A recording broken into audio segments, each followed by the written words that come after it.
এই মুহূর্তে তুমি দেখতে পাচ্ছ যে আমার পিছনে এবং সর্বত্র কিন্তু প্রচুর পরিমাণে পুলিশ মোতায়েন রয়েছে। পুলিশের শীর্ষ কর্তারা তারাও কিন্তু উপস্থিত রয়েছে। এরিয়া ডমিনেশনের কাজ চলছে এবং যারা মিসক্রিয়েন্ট তাদেরকে কিন্তু খুঁজে নিয়ে খোঁজার চেষ্টা চলছে। স্বাভাবিকভাবে এই যে তৎপরতা বা এই যে পরিস্থিতি সেটা কিন্তু ঘন্টা দুয়েক আগেও ছিল না। ঘন্টা দুয়েক আগে বলা যায় যে রাস্তায় এই মুহূর্তে পুলিশের দখলে, এরা ছিল কার্যত দুষ্কৃতীদের দখলে এবং পুলিশকে লক্ষ্য করে কিন্তু মুহুর্মুহুর ইট বৃষ্টি, বলা চলে যে এমন ইট বৃষ্টি হয়েছে কার্যত পুলিশকে একটা সময় পিছু হটতে হয়েছিল। ফলত বলাই যায় যে পুলিশ কিন্তু এই সিচুয়েশন অ্যাসেস করতে পারেনি। কারণ আমাদের ক্যামেরার সামনে বেশ কয়েকজন পুলিশকর্মী তারা কিন্তু বলেছেন যে তারা কিন্তু সংখ্যায় কম পড়ে গিয়েছিলেন যখন অপর দিক থেকে ইট বৃষ্টি হচ্ছিল। স্বাভাবিকভাবে পুলিশ কিন্তু গোটা পরিস্থিতি অ্যাসেস করে উঠতে পারেনি বলেই কিন্তু পরিস্থিতি হাতের বাইরে বেরিয়ে যায়।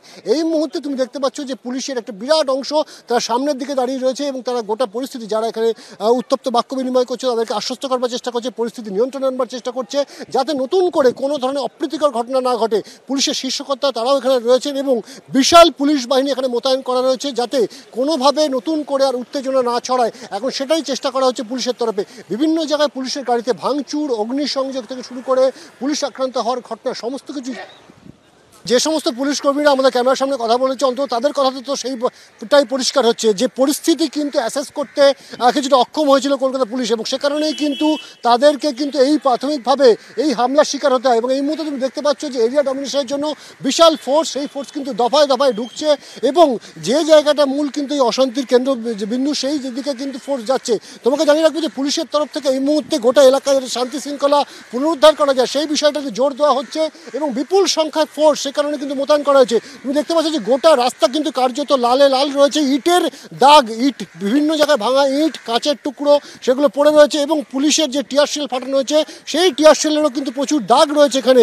স্বাভাবিকভাবে কিন্তু পরিস্থিতি যে একটা সময় ভয়াবহ হয়ে উঠেছিল সেটা কিন্তু পুলিশের বয়ানেই পরিষ্কার। যে সমস্ত পুলিশ কর্মীরা বলছিলেন যে তারা কিন্তু একটা সময় সংখ্যায় কম হয়ে গিয়েছিলেন এবং পরবর্তী সময় কিন্তু অপর দিক থেকে যে পুলিশকে লক্ষ্য করে ইট বৃষ্টি হচ্ছিল সেদিকে কিন্তু প্রায় 150-200 লোক ছিল। স্বাভাবিকভাবে পরিস্থিতি কিন্তু অ্যাসেস করতে পারেনি কলকাতা পুলিশ এবং যার পরিস্থিতি যদি অ্যাসেস করতে পারতো তাহলে হয়তো পরিস্থিতি এতটা হাতে বাইরে চলে যেত না। এই মুহূর্তে তুমি দেখতে পাচ্ছ যে বিপুল পরিমাণ কিন্তু বিশাল বাহিনী সেটা কিন্তু মোতায়েন করা হয়েছে এবং জনসাধারণকে জানানো হচ্ছে এই এলাকা শান্তি শৃঙ্খলা অর্থাৎ বিএনএসের 165 অর্থাৎ সিআরপিসির 144 ধারা জারি করা হয়েছে।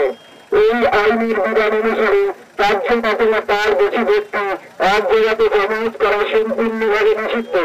এই আদেশের অমান্যকারীদের বিরুদ্ধে যথাযথ ব্যবস্থা নেওয়া হবে। বিএনএসের 165 অর্থাৎ সিআরপিসির 144 ধারা জারি করা হয়েছে।